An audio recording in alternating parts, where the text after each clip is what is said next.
दोस्तों, छत्तीसगढ़ में युक्तिकरण के बाद कई गंभीर समस्याएं उत्पन्न हो रही है। उन्हीं सभी मुद्दों के बारे में हम इस वीडियो के अंदर एक एक करके बारीकी से समझने वाले हैं। इसलिए दोस्तों, आप इस वीडियो को अंत तक जरूर देखिए और इस महत्वपूर्ण विषय को बारीकी से समझने का आप लोग भी प्रयास कीजिएगा।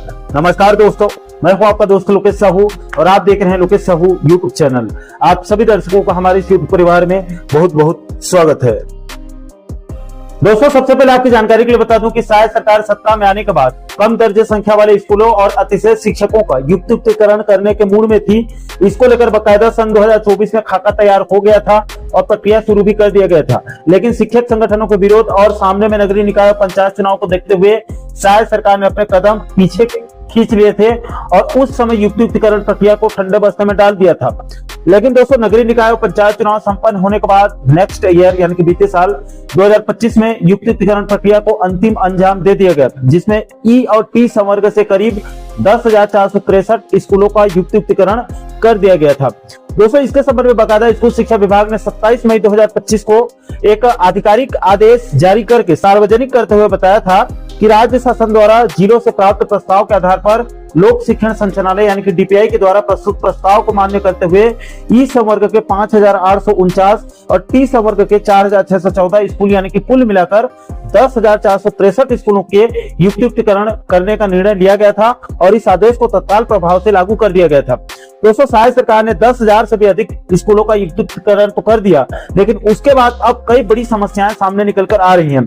दोस्तों, सबसे पहले तो जिन शिक्षकों का युक्तिकरण किया गया है उसमें बहुत सारे शिक्षकों ने राज्य सरकार के ऊपर गलत तरीके से युक्तिकरण करने का गंभीर आरोप लगाते हुए अभी तक स्कूलों में ज्वाइन नहीं किया है और अभी भी बेरोजगार युवाओं की तरह इधर से उधर भटक रहे हैं। और उनका कहना है कि इस समस्या को लेकर जब वो मंत्री, विधायकों और उच्च अधिकारियों से मुलाकात कर रहे हैं तो उनका कहना है कि आप लोग अच्छी खासी पैसे का जुगाड़ करिए, आप लोग को आपके मनचाहा स्कूलों में फिर से पोस्टिंग करवा देंगे। अब दोस्तों, यहाँ पर सोचने वाली बात यह है कि पहले तो उन शिक्षकों को अतिशेष बताकर उनका युक्तिकरण के तहत दूर के स्कूलों में ट्रांसफर करवा दिया गया। अब उन्हीं शिक्षकों को बोला जा रहा है कि आप लोगों को मनचाहा स्कूलों में फिर से ट्रांसफर करवा देंगे। तो अब वो शिक्षक फिर से उन्हीं स्कूलों में ट्रांसफर होकर जाएंगे तो क्या वो फिर से अतिशेष नहीं हो जाएंगे? ऐसे में इस युक्तिकरण प्रक्रिया में बहुत बड़ी भ्रष्टाचार की बू आ रही है।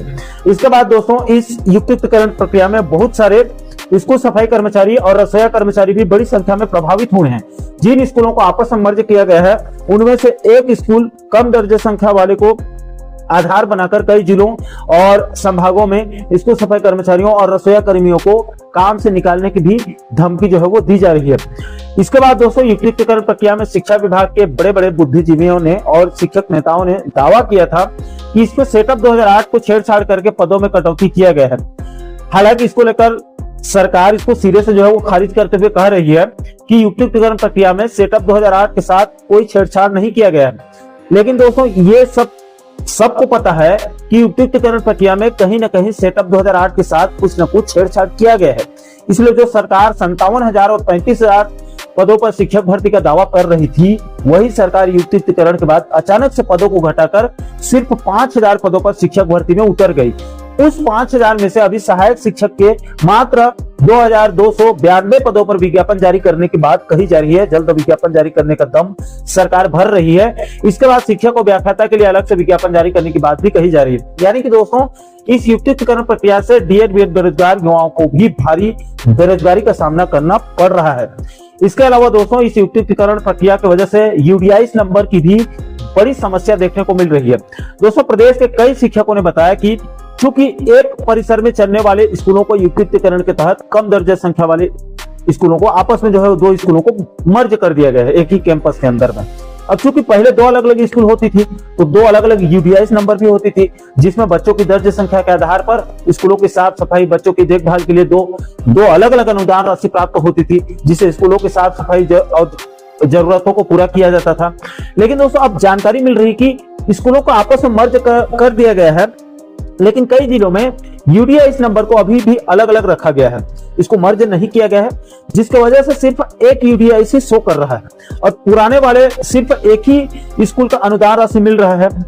जबकि कायदे से देखा जाए तो दो स्कूलों को आपस में मर्ज किया गया है तो उन दोनों स्कूलों के यूडीआईस नंबर को भी आपस में मर्ज करना चाहिए था और दर्ज संख्या के आधार पर सभी बच्चों के लिए एक साथ अनुदान राशि को भेजना चाहिए था, लेकिन ऐसा नहीं किया गया है। अभी भी सिर्फ कोरोना वाला एक ही यूडीआईस नंबर चल रहा है, नया यूडीआईस और बच्चों की दर्ज संख्या को नहीं जोड़ा गया है, जिसकी वजह से 100 बच्चे होने पर भी 100 से ज्यादा बच्चे होने पर भी मात्र 40-50 बच्चों के आधार पर अनुदान राशि भेजी जा रही है। इसलिए स्कूलों में बजट की कमी हो रही है, जिससे बुनियादी चीजों के लिए स्कूल स्टाफ और बच्चों को संघर्ष करना पड़ रहा है, जबकि शिक्षा विभाग का भारी भरकम बजट है, बहुत बड़ी राशि शिक्षा विभाग को दिया जाता है।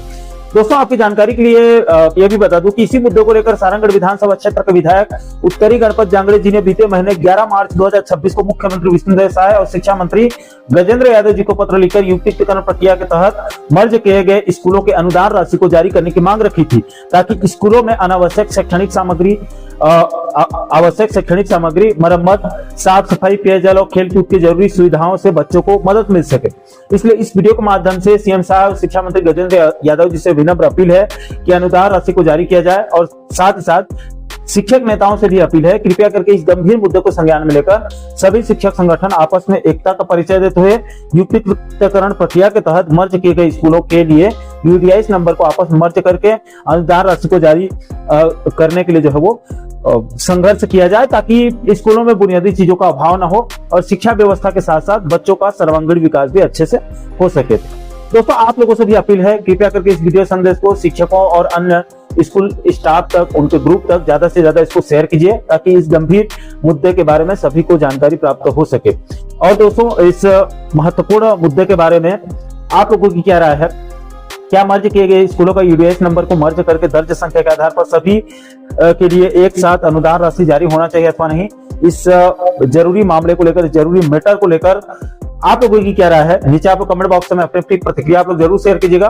और दोस्तों, आप आगे भी कर्मचारी, शिक्षकों, पेंशनर जगत से जुड़ी इस प्रकार के महत्वपूर्ण मुद्दों पर आप आगे वीडियो देखना चाहते हैं तो आप हमारे चैनल को जरूर सब्सक्राइब कर लीजिएगा, ताकि आने वाले सभी नए वीडियो का नोटिफिकेशन आप लोगों तक तुरंत पहुंच सके। दोस्तों, इस वीडियो में फिलहाल अभी के लिए इतना ही। इस वीडियो को अंत तक देखने के लिए आप सभी दर्शकों का बहुत बहुत धन्यवाद।